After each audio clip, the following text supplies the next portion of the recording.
been able to stay at home. I want to speak a little bit about the testing, because this is something I think is very important for us to keep in mind when you see that over the span of time that there hasn't been really a huge expansion in the amount of disease that we've been promising you would see. But there's the sensitivity of this test is not clear. Their initial information that we were receiving was from other countries about 75% sensitive, meaning 1 in 4 people could have infection and have a negative test. It's probably even lower than that. There's an article in JAMA that's just come out that one of my colleagues told me about. I haven't had a chance to review it myself, but they tried tests from a variety of different sources, doing bronchial swabs on people that were intubated, taking nasal swabs, doing different techniques, and the highest sensitivity was 63%, which means close to a third of the patients, or more than a third of the patients, are going to have a negative test when they might actually have the disease.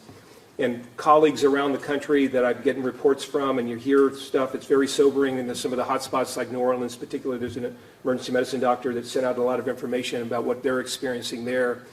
And his report is that if they have the lower respiratory tract symptoms, they develop that acute respiratory distress appearance, they have the particular white blood cell count abnormalities, they meet all those parameters, then they've got COVID. No question about it. Treat them like it's COVID and go forward with that. And we're really taking that stance. We've got 19 cases in the hospital currently that are either on the medical ward or in the critical care unit. We've fortunately been able to graduate people out of the critical care unit to the medical floor. So I think we have currently 3 in the critical care unit, 1 of those on a ventilator now. So we've been improving. People are doing better. So the 1% mortality rate that we're hoping we'll see in the United States, unfortunately, the first patient we had was that 1%. So that's the kind of the good news, bad news kind of component to this. I want to emphasize that because I think it's really important going into the weekend and going into the next week that we don't have a false sense of reassurance that this isn't a big deal. It is, and it remains that way. Despite some of the positive thoughts that we all have about warmer and drier weather maybe curtail this, it may not as well. And if we get loose about our behavior and we don't continue to practice social distancing, it's going to continue to be an issue. So please work on it throughout the weekend and into next week, and let's hope that we keep this curve flat, and then we'll leave it to the mayor to figure out how to deal with the resurgence of life as normal when we get to that point. But it's not now. It's probably not next week or the following week. It's probably a month away or more. But let's stay the course, please. Everybody stay on track with that. It's really important. I want to say a little bit about drug therapy because that seems to be a recurring theme to a lot of people. And I just want to make a couple of points about that I think are important to be aware of. We've got 3 different pathways to find things that we might be able to do to either stop this disease or improve this disease. The first is obviously finding drugs that we already know about that might have a positive influence on, and that's what you've been hearing about with the hydroxychloroquine and the azithromycin, some of the retrovirals that are out there that have been used for HIV and other things that are beneficial. So repurposing drugs that we already know about and using them for this and finding that they're beneficial in this setting. That's a positive, that's a win. Then there's new drugs that are on the market that we're looking at, immune modulating drugs that might be able to boost the immune system and be able to curtail this process. They're in research mode and they're not on the market yet. They'll probably be accelerated into the market, and we hope that they'll be successful, but we really don't know a whole lot about them yet and what they are and how they're going to work. And then finally, we have vaccination. And vaccination is the goal because then we can stop the disease. If we get an immune response from a vaccine, and then you're not going to have to worry about it going forward. We don't have one now, and we're not going to have one quickly. So any rumors you're hearing about vaccinations being able to be produced in a short period of time are unlikely, and it's going to be 2021 before we have a vaccine that's going to be effective for this. So let's be realistic about that. So our main modality right now are repurposed drugs. That's the hydroxychloroquine, it's the azithromycin, it's the retrovirals. In our hospital currently, if you're sick enough to be in the hospital, we're using those modalities. Unclear how beneficial they are. As I mentioned, fortunately, most of our patients are doing better. So we'll see how that goes forward. But that's the information about the drugs and what's on the market, and we'll see how things go. The report that I was mentioning to you from the guy from New Orleans, he's finding that the hydroxychloroquine is not very beneficial in his patient population. So he's not excited about it. So let's be realistic, but hopeful going forward with that. So I guess the main thing to remember is stay the course, stay focused on being good citizens towards one another, stay in good humor. It's hard to do when we're being asked to behave in ways that we're not used to as social animals, to not be so social. But if we do this and we do it right, we can flatten the curve. So, thank you. Any questions? Have you seen these signs that people are relaxing, or like whether that be on social media or in person? Have you heard people being more hopeful than you think they should be? I'm not a social media guy, so I do email and I do, so I can't speak to that at all. And I really get up in the morning, I go to work, and I come out of work, and I come here, and then I go home from here. So I haven't been in any stores or anything, so I don't really know how people are behaving. I'm trusting that they're doing right. I'm hearing that they're doing right. So, other questions? You said from the advice from other doctors, you're treating all 19 patients as if they have COVID-19, correct? Yeah, so we currently have what we're calling PUIs in the hospital. These persons under investigation, and there's 19 of them in the hospital currently. But we have patients coming in the emergency department. We had one come in earlier today that was pretty sick, that came from an outlying area. And we act as though they are COVID. And 3 months ago, 4 months ago, that same patient came in, we would have been acting differently. But if they've got respiratory tract symptoms, they've got an altered mental status, they've got gastrointestinal symptoms, plus minus fever, but they seem like they're sick, it's COVID until proven otherwise. How worried are you that some of the negative patients that have been found to be negative are actually positive and they're not social distancing as much as they should be? I think that's the main message to this in my mind, is that I think we've been saying this over and over again.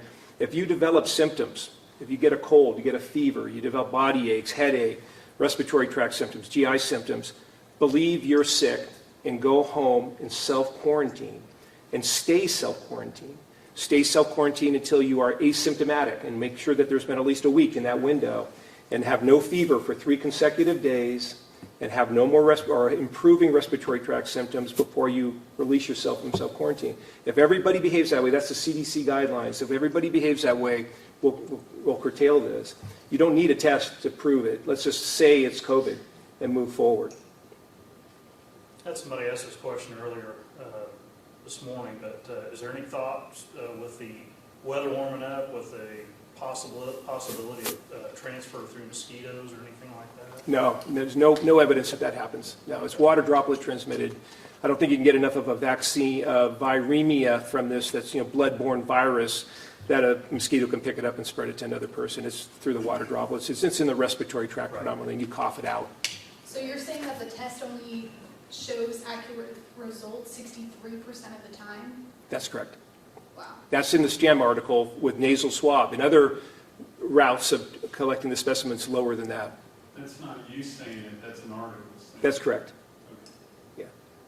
Yeah, and I have not verified that. It's from a colleague. So if that's not accurate, I apologize, but I trust my colleagues, so that's why I'm willing to say it here out loud. The bigger message is, what the exact sensitivity is, I don't think is relevant, is the fact that it's not high. We don't like sensitivities that aren't in the 90s, high 90s. And so this is pretty low. But remember too, for perspective, you remember in recent years we've had the flu test, and how frequently the flu test can be negative and you still are positive. There's reality to that as well. So it's not, there's no perfect test in the world. There's no such thing. And so, but it's something that we just have to live with and be aware of and be thoughtful about. We good? I'm just curious, it sounds like you're in contact with other doctors and you're giving some messages that are, not the most positive. And I guess, how does that make you feel about our outlook at Midland, like when you're hearing from people from New Orleans and other places? That's, I think, why we continue to really want to enforce that. When you're walking around every day and you don't see much of this going on as a normal citizen, it's easy to believe that maybe we're making a bigger deal out of it than it really is. But if you read the reports from these people or you hear podcasts from them and what they're going through, we don't want that in Midland, Texas. We don't want to be in a position where we're looking at more people coming into the hospital than we can manage, or that we have many of our healthcare providers getting sick from this and not able to provide care for anybody. It's a really pretty sobering, kind of scary situation in the hotbeds of this around the country. And we're not experiencing that right now, and we don't want to experience that. And if we pay attention to the social distancing, frequent hand washing, follow all the instructions that we've been saying in here. I know it sounds like it's just repetitive, but it's really important if we do that we can avoid that kind of circumstance here. This morning, the hospital told us that there were 9 patients under investigation, and then this afternoon, you're saying that they have 19. Have 10 more patients been admitted in that window? Now, the patients that we had on the COVID ward yesterday that had their tests come back negative, some of them have been moved out of the COVID ward, so on the medical ward. But according to my infectious disease doctor and my critical care doctor and our hospitalist doctor, they're all still being treated as PUIs, partially because of what I told you already, but also because we recognize their symptom complex is consistent with that. So I think, from the hospital's perspective, I think Russell was talking about what's on the COVID ward and what's in the critical care unit, and I'm talking about the body of patients that are still in the hospital that have been treated as PUIs. We're not removing any of them from that list just because they get a negative COVID test. And just finally, I'm sorry if I missed this, if you said this already, but what's the current standing for how many tests are out, that you're waiting results on, and how many? Let's see, we have, there's been 276 tests done, 192 are still pending.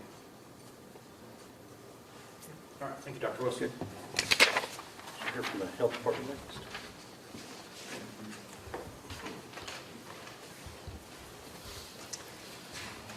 Good afternoon.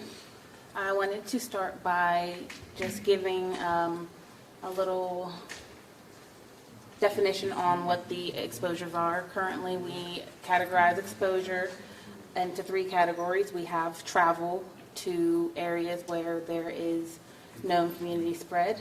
Then we have contact with a known case. And then we have the community acquired, which I think there is a bit of confusion around what that one actually entails. So per the CDC's definition of it, community spread means people have been infected with the virus in an area, including some who are not sure how or where they became infected.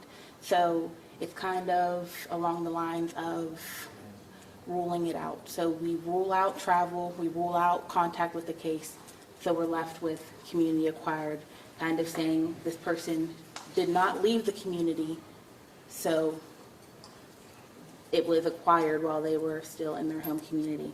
In regards to the updates, we were able to close out our investigation of our first case. There were no locations that have been identified as places of exposure in Midland.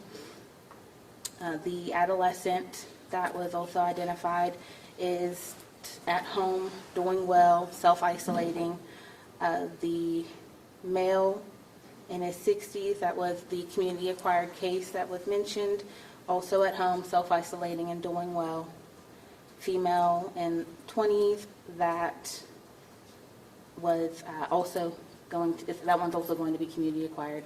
I don't think I was able to give that information to you yesterday, but she is going to be community-acquired. The health department is currently in the process of making those contacts with her contacts. The female in her 20s that was travel related is also home, self-isolating. That was the one that was discharged from the hospital yesterday, doing well. There is no community exposure with that case either. We are still following up and doing our investigations on the male in his 30s, as well as the 50-year-old female that was identified today. That case is going to be travel related. Also self-isolating, remaining at home, and no places of exposure have been identified for that case either. The infant that was identified today is doing well. That case is also travel related. I would like to say that during our investigations, we've noticed that no places of exposure in the community have occurred. And this is because as soon as people returned from travel, they self-isolated. As soon as people noticed symptoms that we are highlighting through every outlet that we can possibly highlight, they were self-isolating. So as long as we follow the lead of the first people that came back as positive, I believe we will be okay. They are staying home, As soon as they get back into Midland, they are staying home. Whenever they have symptoms that present, they are staying home. So that's what we need to do. If you feel sick, if you feel that you are at risk of exposure, stay home. If you do feel the symptoms, make sure you are calling your provider, you are calling 6-8 nurse, but you are still staying home until you are given further directives. You are self-isolating, you are social distancing, and you are making sure that you are cleaning your hands and cleaning highly used surfaces. All right. Any questions? Your hand was up. Did you say on the last one it was an infant? Yeah. Yes. Okay. And that was, One of the 2 cases that was released today, yes. that was travel related? Yes, sir. Okay. Like infant, can you, how old? I cannot release the age. Okay. I'm sorry. Is that going to change because it's an infant? Are you guys going to change how the hospital does labor and delivery things right now? I know that they can have one person with them. The mom can have one person with them when the mom gives birth. That would be a hospital question for Dr. Wilson. Do they, knowing that one of the cases is a patient, is that going to change how you guys do labor and deliveries? That would be all the more reason to continue to do exactly what we're doing. Yeah. There you Be go. as restrictive as we can. I know it's really painful for people, but it's the right thing to do for the community. So I get it. It's an emotional issue, and you'd like to be with your family members under those special times, children's births, etc. But this is bigger than any of that. How concerned are you about community spread since a quarter of Midland's cases seem to be community acquired? I think there should always be the concern. Dr. Wilson has spoke on it several times. It is in the community. It's just what we do as community members that can reduce the spread. And for those who acquired it while traveling, are you seeing more of those individuals traveling abroad, or are you seeing more of them travel in the United States? It's been a mix. It has been a mix. It's been people that have traveled within the U.S. as well as abroad, yes. The male in his 30s, you said there wasn't any determination yet? No, we are still, that investigation is still ongoing, but it is travel related. It is. Yes. Was the gentleman who passed away on Tuesday a pilot? That cannot be confirmed. Any other questions? Thank you.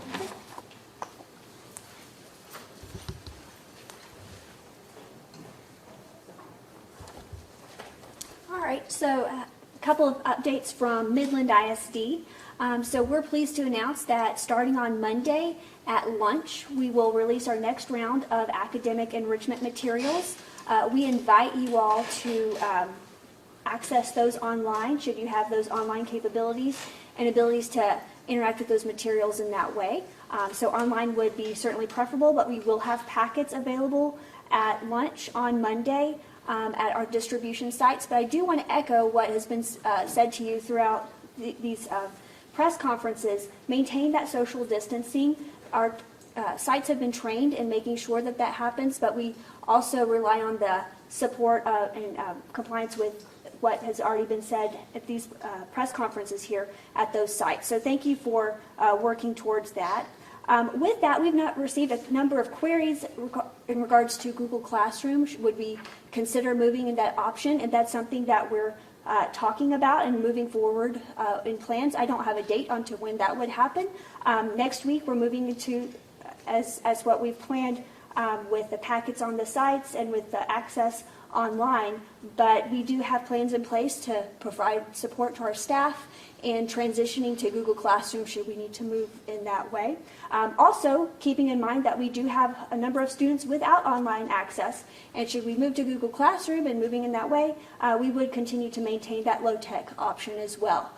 So making sure that we have both of those available and also making sure those resources are equitable. That's something that our team is committed to doing. A couple of other things. We do encourage the community to engage with us on our Facebook Live sessions. Mr. Riddick spends some time talking to the community and addressing questions that come through the feed. That's a great way to get some immediate questions to some things that he's discussed during those times. We also have a number of things that we're continuing to post on our website, and as this is a fluid situation, so is that a fluid site. So we want to make sure that you are plugging in on those resources as well. Next week, though, on Wednesday, we will have our Facebook Live in Spanish. We want to make sure that we're moving towards that approach as well. So next week, Wednesday, we have Facebook Live in Spanish. We'll continue to feed students. We continue to move forward with ensuring that we have access to our students who are maybe not able to get to those sites. So we do continue to have that form for people who do not have access to those sites to have meals delivered to them in those extenuating circumstances. We don't want anyone to go hungry. So that's something that we're continuing to do. We monitor that on a daily basis. We have people reaching out by phone to those who do fill out that form. And so we do encourage continued use of that. And we'll continue to post those updates as they come. Are there any questions for Midland ISD? Yes, sir. Will next week be in Richmond only again? Or Yes, thank you for asking that question. Yes, right now we are not taking grades. We are not expecting this to replicate an 8-hour day. We know that we are in a very unusual situation, but we do want to keep our kids' minds in play. We do want to keep them academically engaged, and to whatever extent is possible at home, and we realize it varies from situation to situation. We're not coming from a punitive standpoint. We are coming from a supportive role at this point in time. So we do understand there are a number of factors out there, and we will make sure that we have, whether you're plugging in online, through the packets, or through any other materials that you're using at home, certainly do so. But it's academic enrichment. It's not for grades.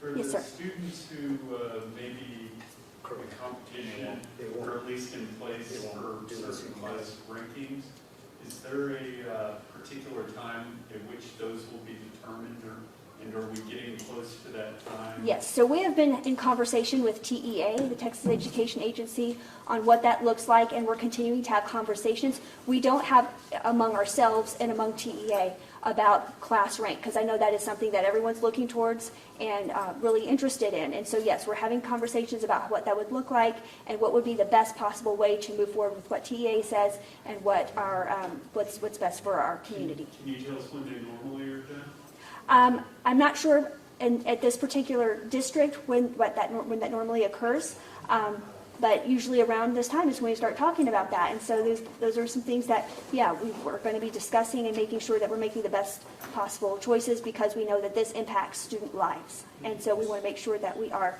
making the best decisions for everybody, while also understanding that this is a very interesting time where we are trying to operate as normally as possible in a really abnormal situation. Dallas ISD recently purchased hundreds of hotspots for those students who don't have internet access. Is that something that MISD has looked into? Yeah, MISD has actually been doing that. We were able to release some to some of our students, particularly our early college, high school students. Were able to receive hotspots because they were continuing those courses online.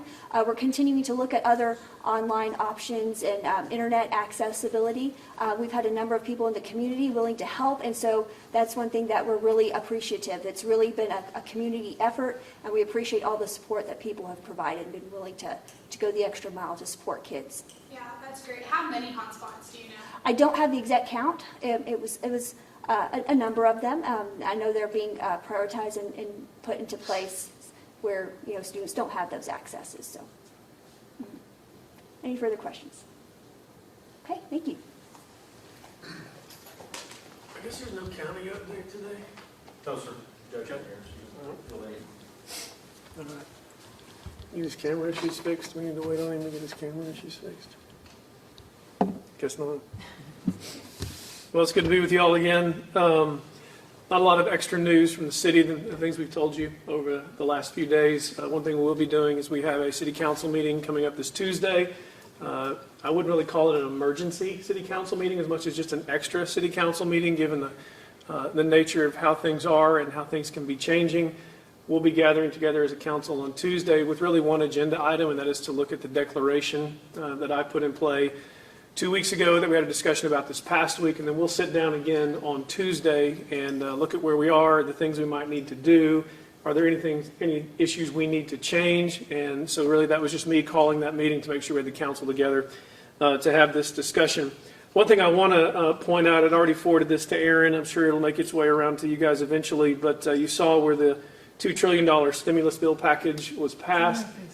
It's on our Facebook. So this ear over here just told me. But we have put out there a list of federal resources for small businesses. It's a very long list. So there are a number of people asking what's going to be available for small businesses, so direct them to the Facebook page. And as a city, we'll get that information out more and more as we can.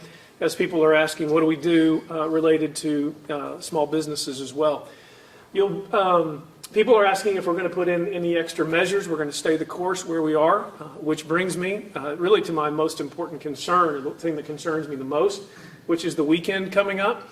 I think with all the nice weather, with people getting a sense, and I wrote it down in my notes, a sense of false security in many respects. Sometimes it's hard for us to think that it's serious around here. I remember the doctor was telling us 2 weeks ago, it's here, but we sometimes act like it's not here. We're seeing, and when we see small responses the way we're seeing, it's easy to relax your game and to think you don't have to be practicing the things we're telling you to practice. So if you were to ask me, Mitch, my number one concern going forward, it's this reality that we can't relax what we're doing this weekend. As a matter of fact, we need to stay vigilant. We need to keep paying attention to the things we're asking you to do. Again, thankful for the Chamber of Commerce continuing to reach out. Every time I've heard of different stores that aren't exactly doing the things that maybe they need to be doing, our Chamber of Commerce has taken on this ambassadorial role. And I would turn that back to then saying the businesses have been very, very responsive to us. In fact, none of them have pushed back. None of them have said, oh, you're not going to tell me what to do. They've said, help us understand what we need to do. In particular, just yesterday, Lowe's, who we just went and talked to them, and the Chamber did, and they said, help us do what we need to do. And so just a huge shout out to the businesses doing what they can do. But my concern, again, is let's just make sure over the weekend you're doing everything you've been told to do and continue to do. That you're practicing your spatial distancing, that you are not crowding the stores, that you're doing what the stores are telling you to do, and the restaurants are still doing a great job of dine in and carry out and so forth in this very difficult time. Brings me to my second major concern, which is, as everyone is aware, maybe you haven't been paying attention, but we're in the middle of an economic disaster as well. And so even this week, literally hundreds and hundreds of people have been called in or given notices that they've lost their jobs. Which means in one particular case, where I won't give you the number of layoffs, but it was in the hundreds, that many people lost their health care today as well, or yesterday when they were given these notices. What that should mean to us is a couple of things. Number one, we're in a community that's in a lot of distress. Number two, it's even more important that we practice taking care of our health in this arena, because if you're not practicing your spatial distancing, if you're not staying away from people and you just take it for granted that you feel great, the fact of the matter is you might be rubbing up against somebody who has nowhere else to go, who has no health insurance now, and the last thing you want to do is be responsible for cratering the rest of their life and their health because of their economic situation. So we have to continue to take care of each other. In this season of Lent, when we're reflecting on sacrifice, we have to be willing to make these sacrifices over and over again, even if we don't like it. And I would also tell you on your calendars, if you have April 4th marked as the big new Memorial Day holiday around here, where we're all going to go out in the community, we're going to celebrate and see how close we can get to each other. We need to back off of those plans, and we need to make sure we're ready to slow walk ourselves into back into what normalcy is when we determine what normal is going to look like for us. There's a lot of things at play here with people's health, with people's economy. We have to keep taking care of one another, keep taking care of your neighbors, and I'll just repeat for probably the third time in this whole discussion. Do not take it easy this weekend. I'm not telling you not to do anything. If it's a beautiful weekend, you should be doing things around the house. You should be outside. You should be taking a walk, but you shouldn't be going in walks of 6 people holding hands together or 9 people holding hands together. Just do the things you know are right. So, any questions? Yes. There are some mom and pop shops, automotive shops, that are concerned that they're going to have to get special permits to operate. Is that accurate? No. No, it's not. And one of the things we've been able to do in our retail sector, and once again, a shout out, well, not once again, I haven't said it yet, but a shout out to the mall who was proactive in the things that they did. But because we haven't done the official shelter in place, although we continue to tell people to shelter in place, I think where they're getting that news is they're looking nationally at some things that are happening, but not realizing that even in all of the national shelter in places, automotive stores and mom and pops in that regard are exempted from that. And we continue to get letters from around the country, from whether it's realtor groups, whether it's construction groups or whatever, saying, Can we keep doing what we're doing? And the fact of the matter is, you can do what you're doing as long as you're doing the things we ask you to do. So, good question. Stuart? You've been pretty vocal about continuing on this on course in the council meeting. Your vision was to continue with what Governor Abbott was doing. Do you see anything leading up to that Tuesday meeting that would make you think that a different path is maybe best for Midland right now? I do not. I don't have any information actually that even caused me to say we better have a meeting. I haven't heard anything coming out of the governor's office yet.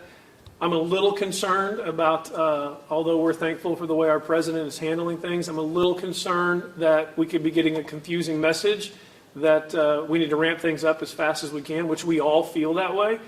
My main purpose on Tuesday is just to get us together, see what the information is we have Tuesday, and to see if we need to tighten anything up. We will not loosen anything come Tuesday, but we'll need to see if we need to tighten anything up.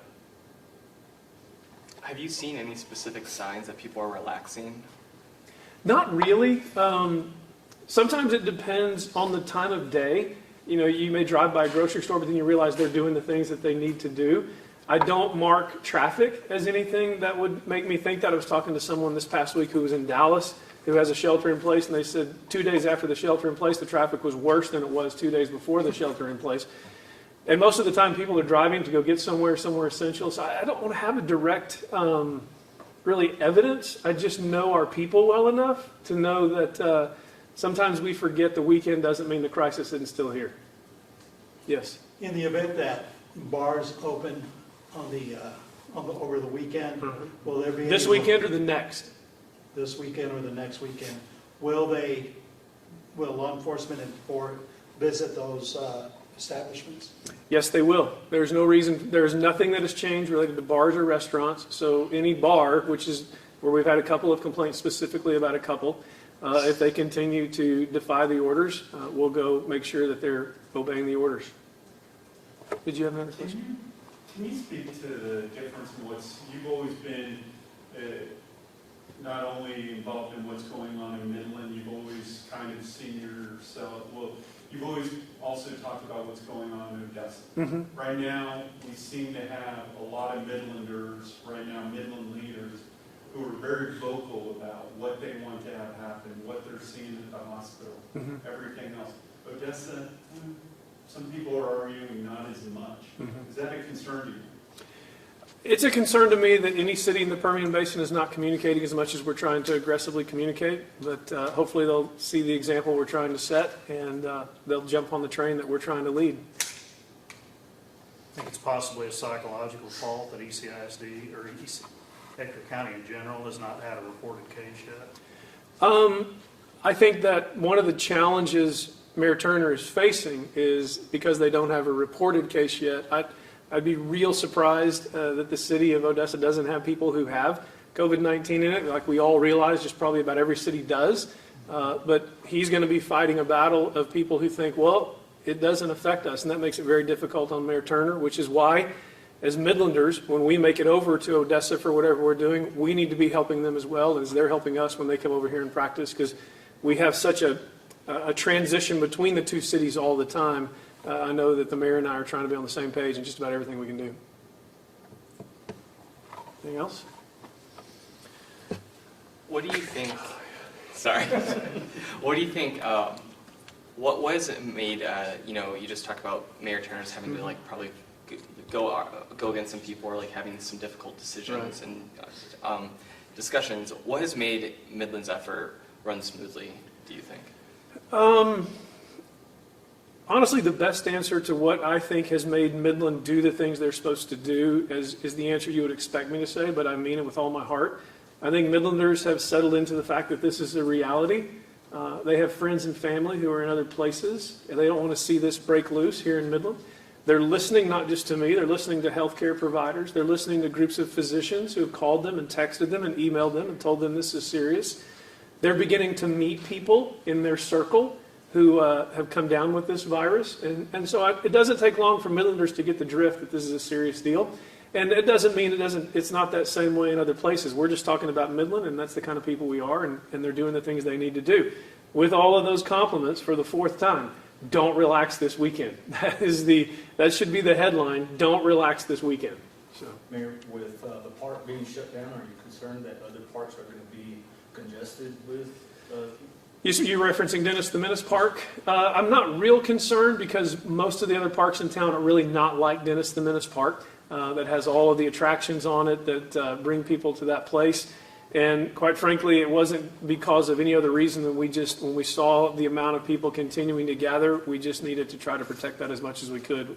Last night, there was a group of Midlanders praying for Midland Memorial Hospital. Can you speak about that, what the Midlanders reflect?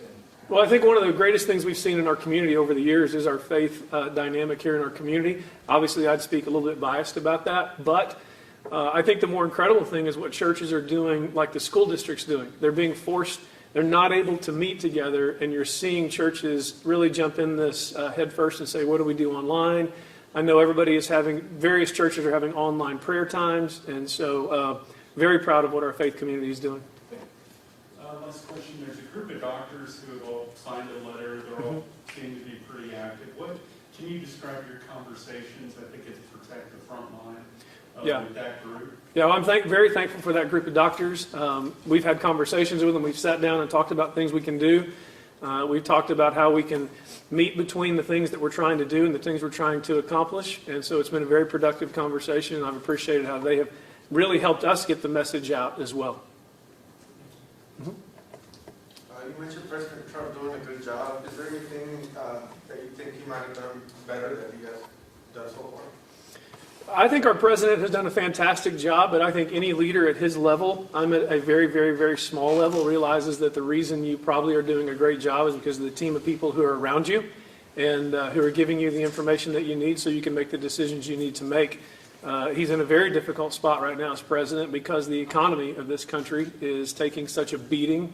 And so how do you measure your responses between the majority of the country not being hammered the way certain cities are, and you've got to get this economy going again. But I'm thankful for the job he's done. I'm also thankful for the job that various senators and congressmen are doing in trying to put the pressure on Russia and Saudi Arabia, who economically have put us in this disaster.